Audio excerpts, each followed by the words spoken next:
Good morning to all. Good morning, madam. Motivational story. దాని conclusion ఏంటో మీరే చెప్పాలి. నేను స్టోరీ చెప్తా. గర్ల్స్ ఓకేనా? Chinese story. చైనాలో వాళ్ళ స్టోరీ. చైనాలో ఒక ఫ్యామిలీ, పేరెంట్స్, ఒక అమ్మాయి. వాళ్ళు మంచిగా ఉండేటోళ్ళు. ఎప్పుడు ఆ పాపకు 12 years వచ్చేవరకు, ఆ అమ్మాయికి 12 years వచ్చేవరకు చాలా మంచిగా ఉండేవాళ్ళు వాళ్ళు ఫ్యామిలీ.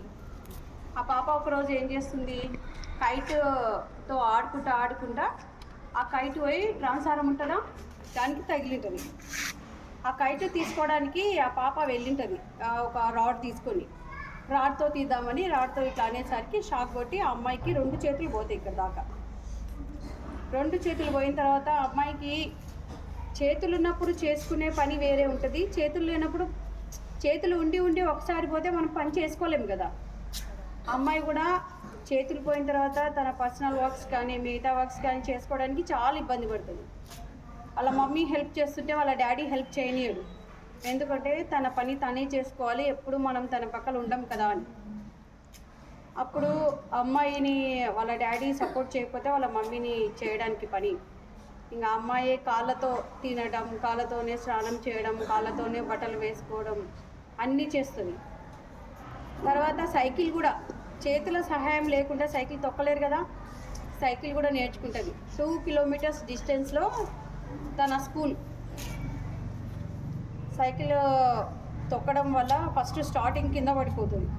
అట్లే నేర్చుకొని ఆ 2 kilometers సైకిల్ తొక్కుకుంటూ వెళ్ళి తన కాలేజ్కి వెళ్తుంది.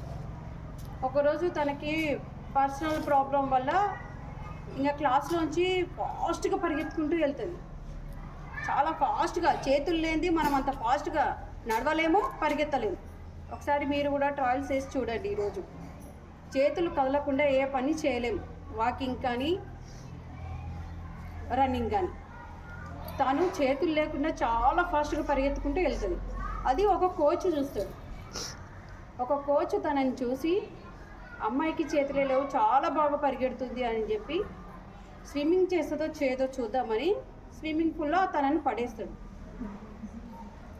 చేతులు లేకున్నా తను ట్రై చేసి స్విమ్మింగ్ చేస్తుంది, ఎందుకంటే బతకాలి కదా, దానికోసం స్విమ్మింగ్ చేస్తుంది. ఈమె చేతులు లేకుండా చాలా బాగా చేస్తుందని ఆ కోచ్ తనకి మంచి ట్రైనింగ్ ఇస్తాడు. ట్రైనింగ్ ఇచ్చి తను ఒలింపిక్స్లో కూడా గోల్డ్ మెడల్ వచ్చేలాగా చేసిండు. పారా ఒలింపిక్స్ ఉంటుంది కదా, ఆ ఒలింపిక్స్లో తనకి గోల్డ్ మెడల్ వచ్చేలాగా చేసిండు ఆ కోచ్. ఇప్పుడు ఆమెకి చేతులు లేవని బాధపడుకుంటూ ఉండదా? మరి దాని కన్క్లూజన్ చెప్పండి. నేను స్టోరీ చెప్పాను కదా, తను ఒలింపిక్స్లో గోల్డ్ మెడల్ కొట్టింది చేతులు లేకుండా స్విమ్మింగ్ చేసి. స్విమ్మింగ్కి చేతులు లేకుండా స్విమ్మింగ్ చేయగలుగుతారా? మరి నేనేం చెప్పినా మీరు చెప్పండి దానికి కన్క్లూజన్. తనకు చేతులు లేకున్నా తను సాధించింది. నాకు చేతులు లేవని నేనేం పని చేయలేనని ఒక మూల కూర్చోలే అమ్మాయి.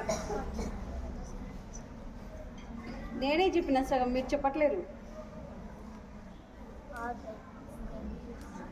గట్టిగా చెప్పు.